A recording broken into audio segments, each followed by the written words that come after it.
Hello friends, स्वागत है आपका मेरे इस यूट्यूब चैनल पर। आज हम कंप्यूटर साइंस में नई चीज़ शुरू करी थी। इसका चैप्टर नंबर 3 जो क्लास 11th के लिए है, सीबीएसई का जो नया सिलेबस है आपका 2020 के अकॉर्डिंग, एमर्जिंग ट्रेंड्स, इसके बारे में डिस्कस करेंगे। देखिए, इस चैप्टर के अंदर जैसे आप ये चैप्टर वैसे काफ़ी सिमिलर है, आईपी 11th क्लास में भी ये चैप्टर है और आप में भी काफ़ी थियोरेटिकल वे में और बहुत ईजी कंसेप्ट बताए गए हैं। स्टार्ट करते हैं। अमेजिंग ट्रेंड्स का मतलब जो आज के टाइम में नई टेक्नोलॉजीज आती जा रही है, नए नए ट्रेंड्स आते जा रहे हैं कंप्यूटर में, टेक्नोलॉजी में, डिजिटल में, तो उन सब के बारे में चैप्टर में बात की गई है। Computers have been around to for quite some time now, मतलब बहुत ज़्यादा टाइम से हमारे कंप्यूटर आस पास देखने को मिल रहे हैं। न्यू टेक्नोलॉजीज और इनिशिएटिव एमर्ज उसमें जुड़ते जा रहे हैं with each passing day.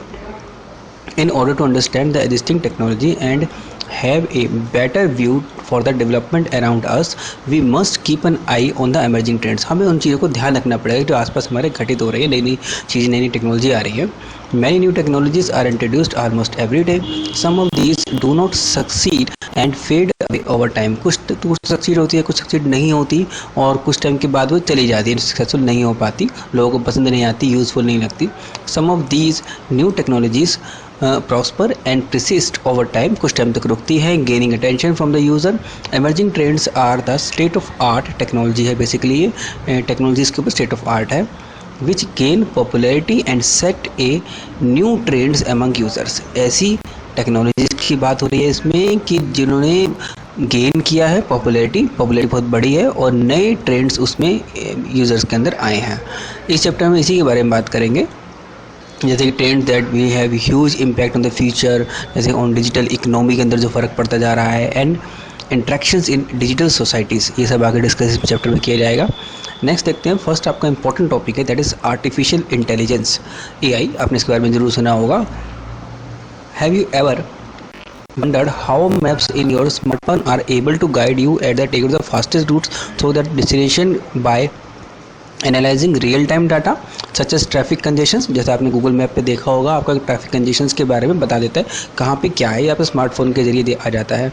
On uploading a photo on the social networking side, has it ever happen that your friends in the photographs were recognised as tagged automatically. जब friends के अपने photo upload करते हो तो आपके जो friends होते हैं उसमें ऑटोमेटिकली टैग्ड हो जाते हैं। फेसबुक वगैरह में आपने देखा होगा, ऐसा हो जाता है।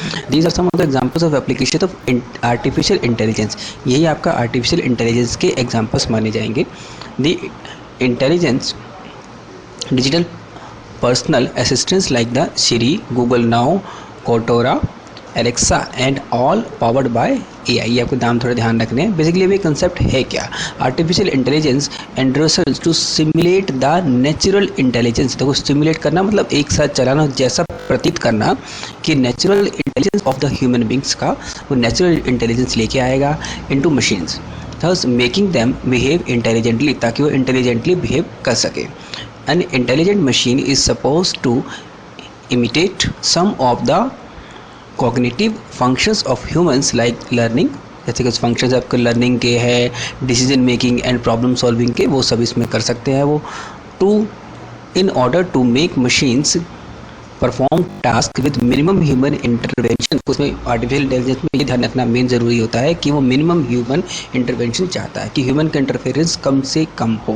They are program to create knowledge base, एक ऐसा नॉलेज का डाटाबेस वो बना लेते हैं, and make decision based on it. तो that is the main thing artificial intelligence में। आपको ज़रूर लिखना है, अगर एग्जाम में क्वेश्चन आता है तो, कि वो अपना एक नॉलेज बेस क्रिएट कर लेते हैं। जैसे हम लोगों के पास अपनी नॉलेज होती है, वैसे ही आर्टिफिशियल इंटेलिजेंस के अंदर वही कुछ ह्यूमंस की इंटरेक्शन को कम करने के लिए खुद से ही वो सिस्टम्स की नॉलेज प्रोवाइड कर देते हैं। इन्फॉर्मेशन नॉलेज में देखो फ़र्क है, नॉलेज जिसके बेस पे डिसीजन लिया जा सकता है, and make decision based on it.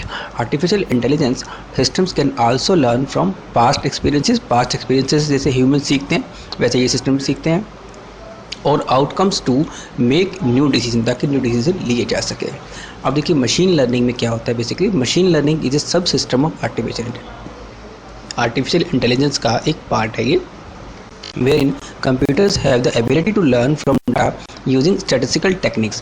statistical techniques का इस्तेमाल करके कंप्यूटर्स उनको डाटा को लर्न कर सकते हैं, सीख सकते हैं, without being explicitly programmed by the human being. Human beings को प्रोग्रामिंग करने की ज़रूरत नहीं है अलग से, वो खुद ही उस स्टैटिस्टिकल टेक्निक के थ्रू एबिलिटी है उनमें जिसको लर्न कर सके डाटा को।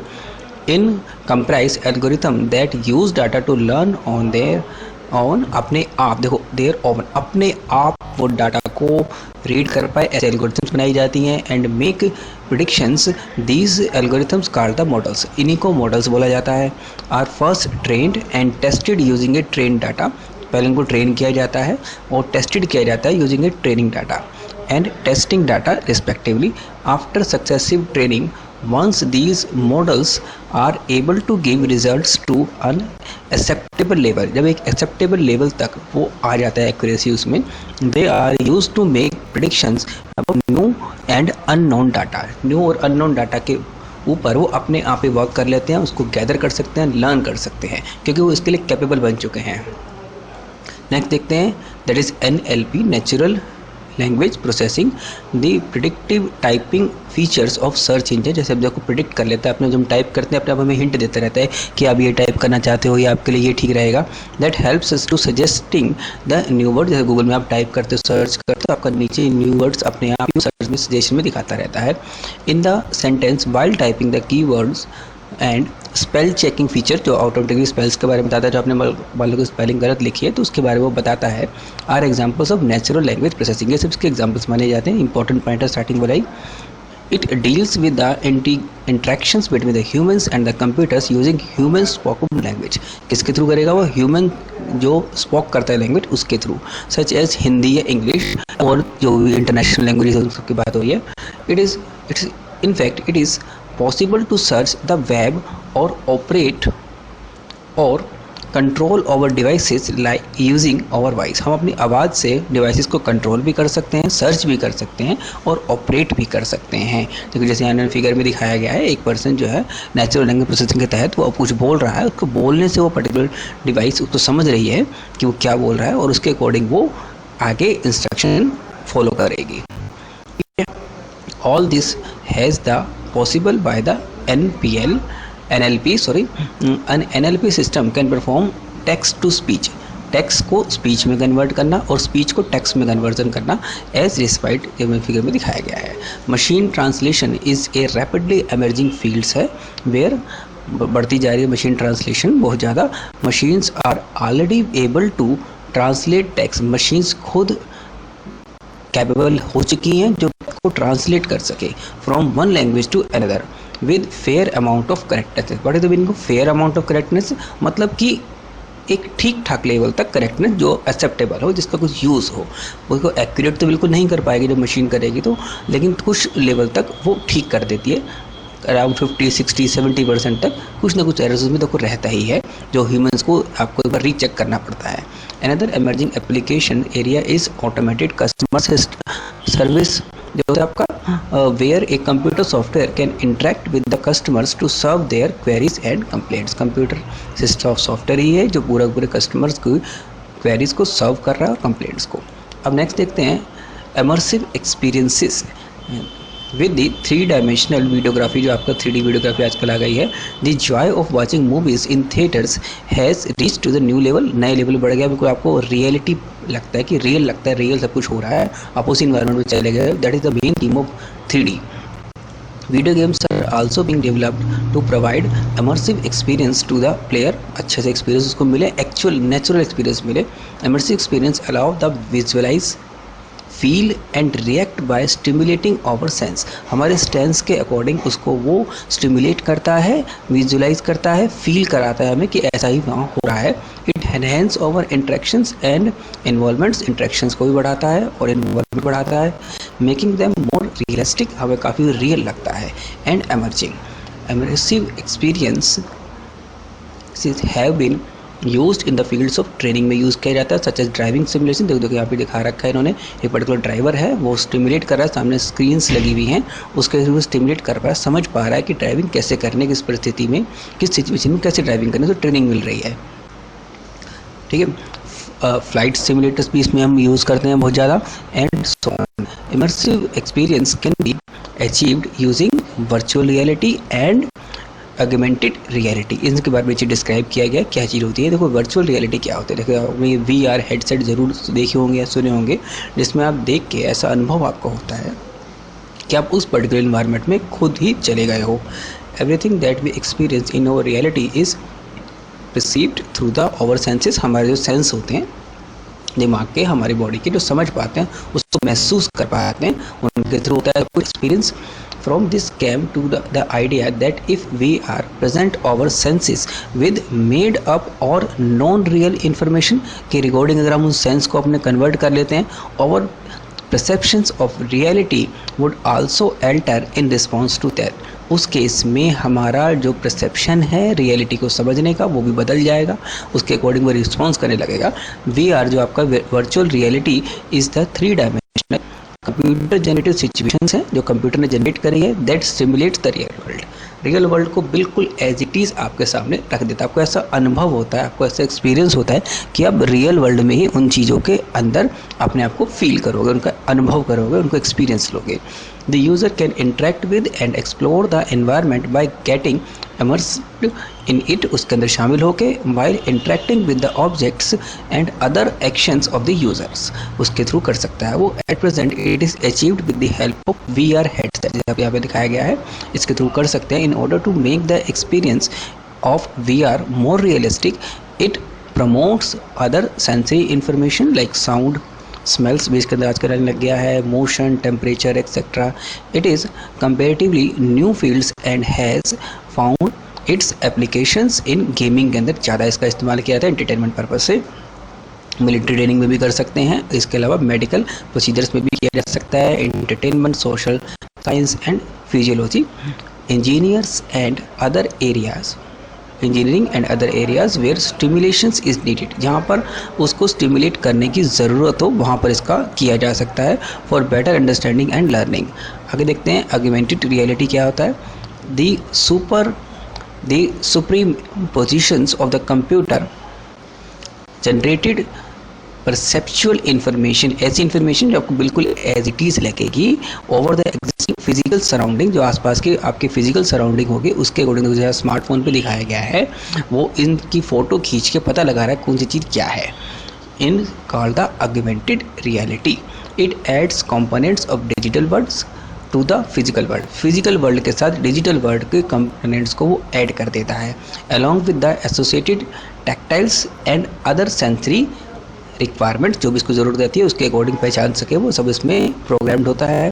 There bye making the environment interactive and digitally manipulable, users can access information about the nearest places. देखो that is the practical thing, इसमें वो प्रैक्टिकली क्या पॉसिबल है इसको करने से कि जो नियरेस्ट प्लेसेस हैं आपके, with the reference to their current location के अकॉर्डिंग नियरेस्ट प्लेसेस को जान सकता है। They can get information about places and choose on their basics of user review के बेस पे उसको चूज़ कर सकता है कि कौन सा प्लेस ज़्यादा अच्छा है जहाँ पर विजिट किया जाए, मतलब उसको ट्रैवल है या कि पर्टिकुलर कोई पर्सन ढूंढ रहा है तो उस चीज़ को वो जल्दी उसमें रिव्यू के बेस पे समझ सकता है। With help of location based AR apps उसमें होती हैं। Travellers can access real time information of the historical places, जो जैसे कि अगर सुबह दिल्ली में आता है तो कुतुब मीनार, लाल किला, ये सब चीज़ों के बारे में वो जान सकता है कहाँ पर है, क्या है, कौन से प्लेसेस आप देख सकते हो, by pointing their camera view finder to subjects as displayed, जैसे दिखाया गया किसी सब्जेक्ट के ऊपर व्यू पॉइंट करवा के भी वो देख सकता है उसी बारे में। Location based AR apps are major forms of AR apps.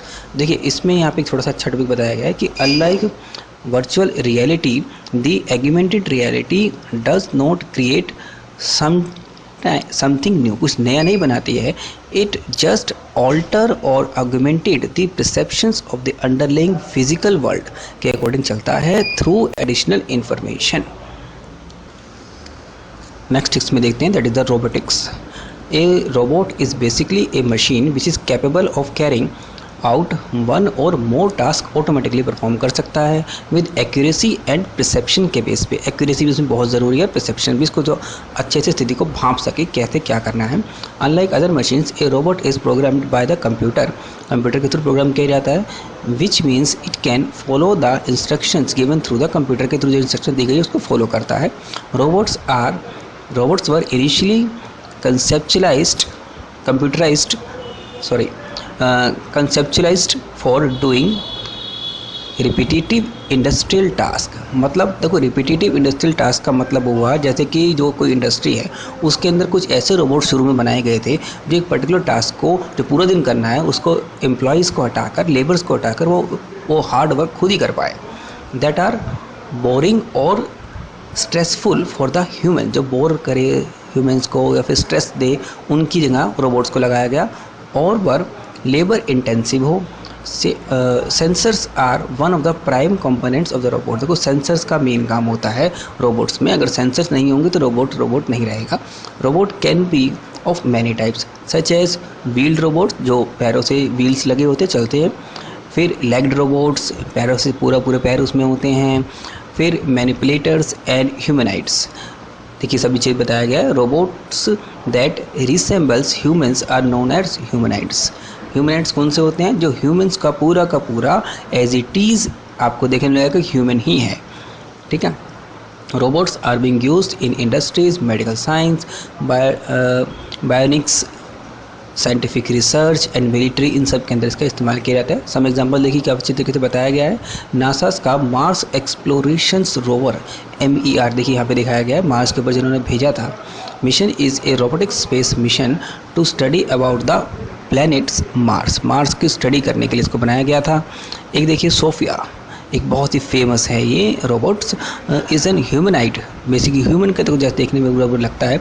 That use is artificial intelligence, visual data processing को भी वो कर सकता है, फेशियल रिकॉग्नाइजेशन को भी कर सकता है, फेस की रिकॉग्नाइज कर सकता है, and also imitate human gestures को भी, उसकी हरकतों को, उसके करने की किसी चीज़ को तरीके को वो एक्सप्लोर कर सकता है, उसको समझ सकता है। एंड फेशियल एक्सप्रेशंस एज इस फिगर में जैसे दिखाया गया है।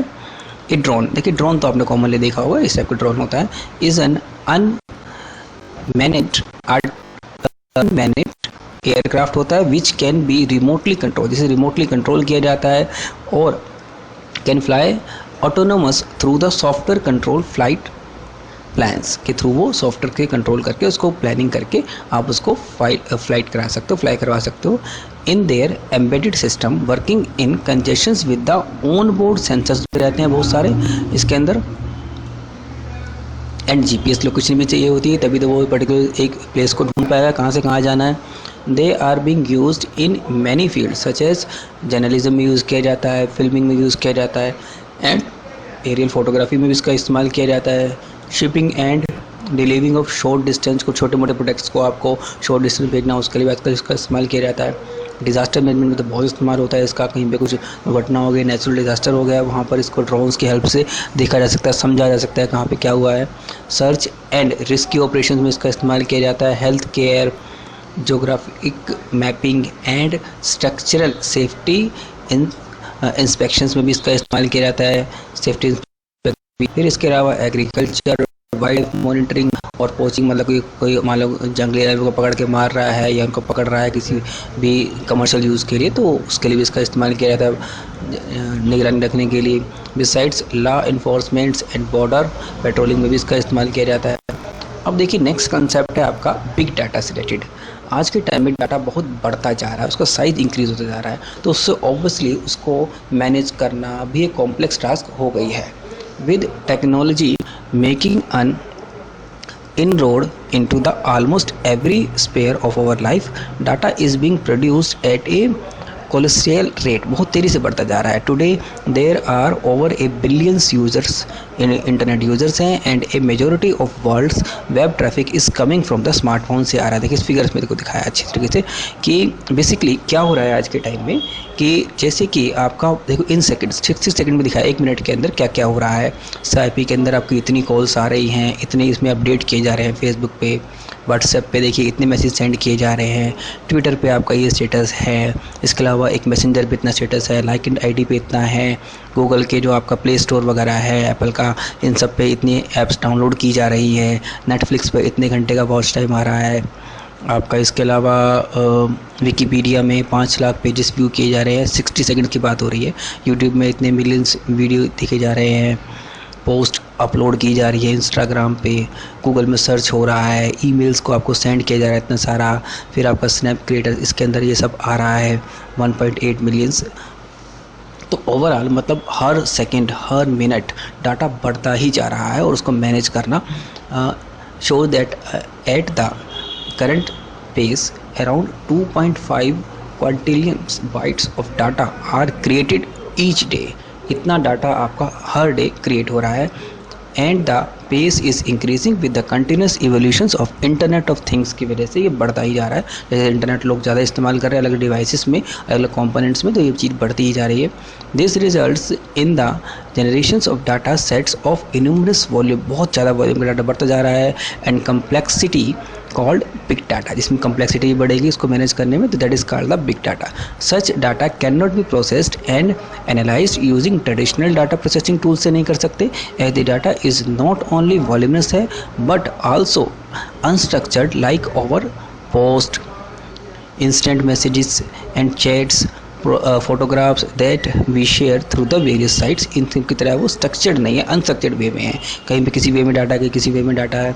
और tweets, blog articles, news items, opinion polls and there comments, audio video chats हो गई आपकी etcetera. Big data not only represents voluminous data, बहुत ज़्यादा वॉल्यूम डाटा होता है, but it also involves various challenges like integration, उनको आपस में जोड़ना, डाटा को स्टोर करना, एनालाइज करना, searching, processing, transfer, quarrying and visualisations of such data. Big data sometimes hold rich information, बहुत बड़ी इन्फॉर्मेशन होती है, and knowledge which is of high business value, इसकी बिजनेस वैल्यू बहुत ज़्यादा होती है। कईयों की जिसमें उसी में पूरे डाटा में ऐसे भी कुछ बिजनेस डाटा होता है जिसकी वैल्यू बहुत ज़्यादा होती है कमर्शियल पर्पज से, and therefore there is a keen effort in developing softwares and methods to process and analyze big data को करने के लिए, प्रोसेस और एनालाइज करने के लिए अच्छे सॉफ्टवेयर्स में बनाने चाहिए, उसमें कीप एफर्ट्स करने चाहिए।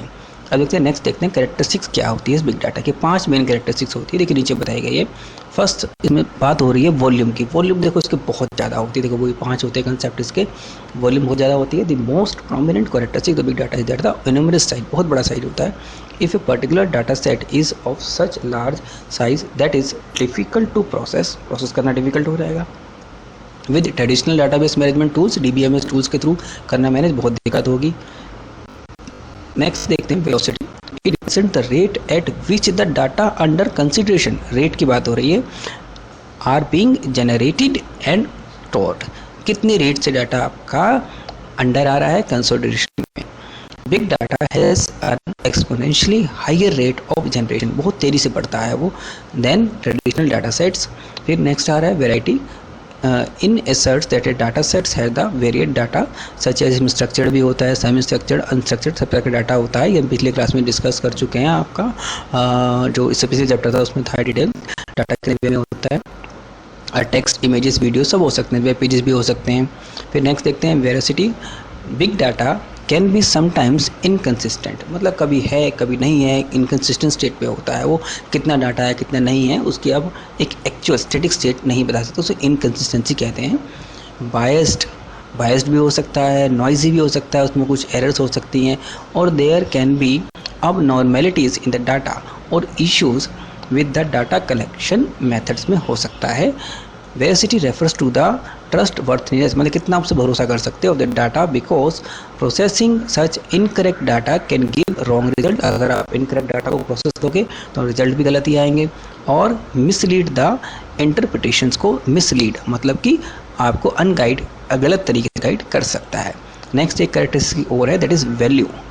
Big data is not only just a big pile of data but also poses to have hidden patterns भी इसमें होते हैं, and useful knowledge which can be of high business value जिसकी हो सकती है, but as there is the cost of investment of resources in processing big data, we should make a preliminary inquiry, हमें एक preliminary inquiry इसमें बनानी पड़ेगी to see the potentials of the data of the big data in terms of value discovery, कितनी इसकी value है, और else our efforts could be made, हमारे एफर्ट्स बेकार जा सकते हैं, वैल्यू समझना पड़ेगा कितनी वैल्यू उसकी है।